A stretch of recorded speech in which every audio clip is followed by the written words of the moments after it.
Assalamualaikum warahmatullahi wabarakatuh. Perkenalkan, nama saya Sarul Mantahyono. Nomor induk mahasiswa saya 230201010031 dari kelas MJ403. Berikut ini adalah tugas perekonomian Indonesia. Analisis investasi di salah satu sektor ekonomi Indonesia berdasarkan ada istilah proyek, nama proyek atau produk investasi di sektor teknologi Indonesia. Jenis analisis sektor ekonomi, industri, teknologi, nilai proposisi inti, potensi pertumbuhan tinggi, inovasi, digitalisasi ekonomi. Posisi pasar target, investor lokal dan asing yang mencari peluang pertumbuhan di pasar digital yang berkembang pesat.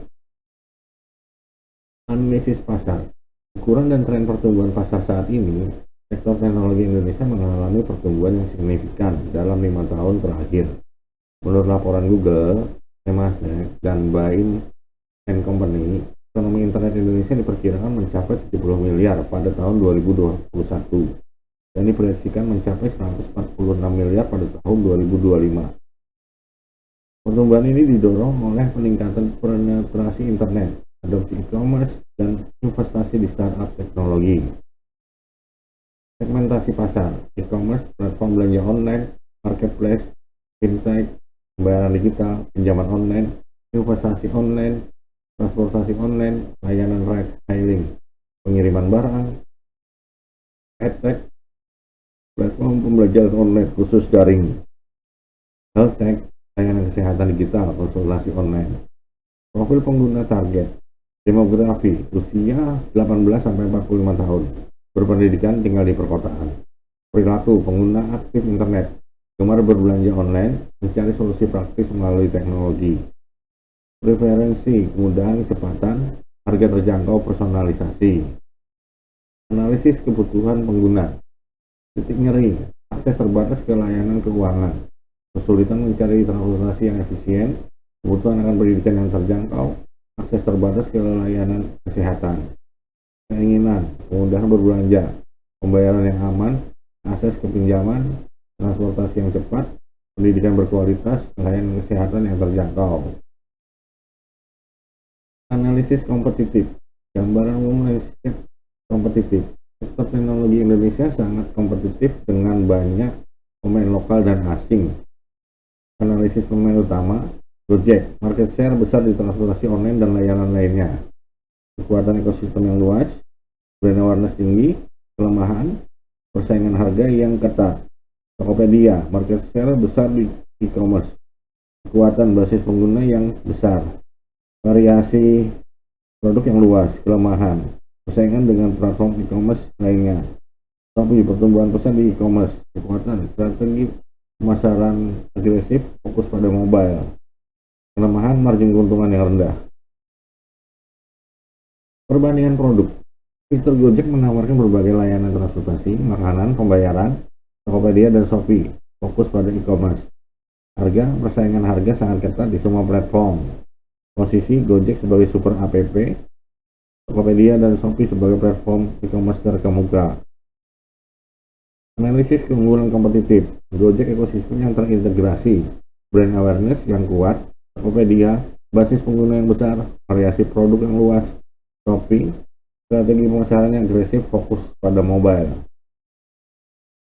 Analisis kelayakan teknis, persyaratan teknologi, infrastruktur internet yang memadai, pengembangan aplikasi yang inovatif, keamanan data yang kuat, tingkat inovasi tinggi dengan banyak startup yang mengembangkan solusi baru untuk berbagai masalah. Kelayakan komersial, potensi profitabilitas tinggi dengan pertumbuhan pengguna internet dan adopsi teknologi yang pesat. Proyeksi keuangan, potensi pendapatan yang besar dari e-commerce, fintech, dan layanan digital lainnya. Kelayakan operasional, praktikalitas implementasi cukup praktis dengan dukungan pemerintah dan infrastruktur yang berkembang. Logistik, tantangan dalam pengiriman barang dan layanan di daerah terpencil.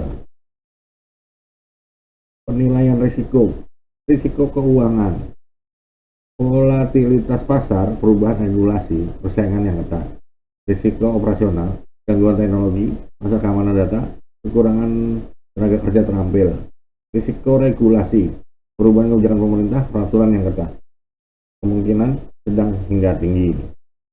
Analisis SWOT, kekuatan atau strength. Pasar yang besar akan berkembang pesat, adopsi teknologi yang tinggi, banyak startup yang inovatif.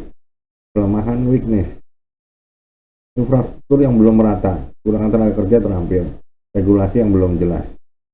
Peluang opportunities, pertumbuhan e-commerce, pengembangan fintech, ekspansi ke daerah terpencil. Ancaman, threats, persaingan yang ketat, perubahan regulasi, masalah keamanan data.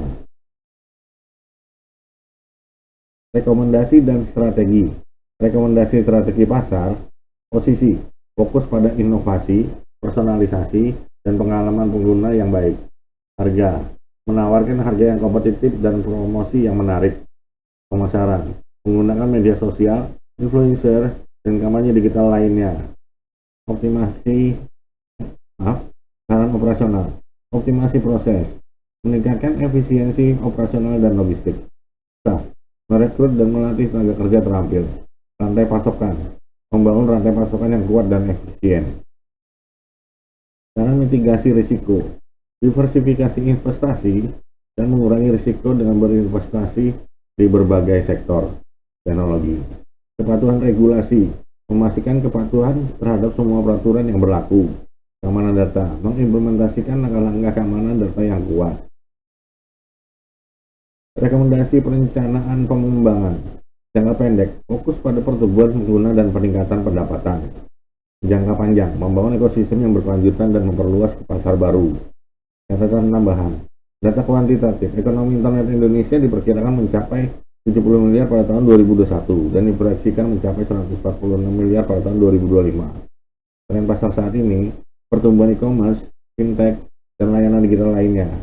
Asumsi, pertumbuhan internet dan adopsi teknologi akan terus berlanjut. Jawaban atas pertanyaan spesifik. Faktor utama yang membuat sektor ini menarik bagi investor, potensi pertumbuhan yang tinggi, pasar yang besar, adopsi teknologi yang pesat, dan banyak startup yang inovatif. B. Dukungan kebijakan pemerintah terhadap investor di sektor tersebut. Pemerintah Indonesia memberikan dukungan melalui berbagai kebijakan, seperti insentif pajak, kemudahan perizinan, dan program inkubasi startup. C. Tren investasi, misalnya jumlah investor, nilai investasi. Dalam 5 tahun terakhir, jumlah investor dan nilai investasi di sektor teknologi Indonesia telah meningkat secara signifikan dalam 5 tahun terakhir. Banyak investor lokal dan asing yang tertarik untuk berinvestasi di startup teknologi Indonesia.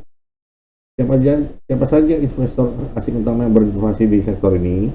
Beberapa investor asing utama yang berinvestasi di sektor teknologi Indonesia antara lain SoftBank, Sequoia Capital, dan Google. Dampak investasi asing terhadap sektor tersebut dan juga terhadap ekonomi Indonesia secara umum. Investasi asing telah membantu mendorong pertumbuhan sektor teknologi Indonesia, menciptakan lapangan pekerjaan, dan meningkatkan pendapatan negara. Apa saja tantangan dan peluang yang dihadapi investor asing di sektor ini? Tantangan yang dihadapi investor asing antara lain persaingan yang ketat, regulasi yang belum jelas, dan masalah keamanan data. Peluang yang ada di antara lain pertumbuhan e-commerce, pengembangan fintech, dan ekspansi ke daerah terpencil. Terima kasih.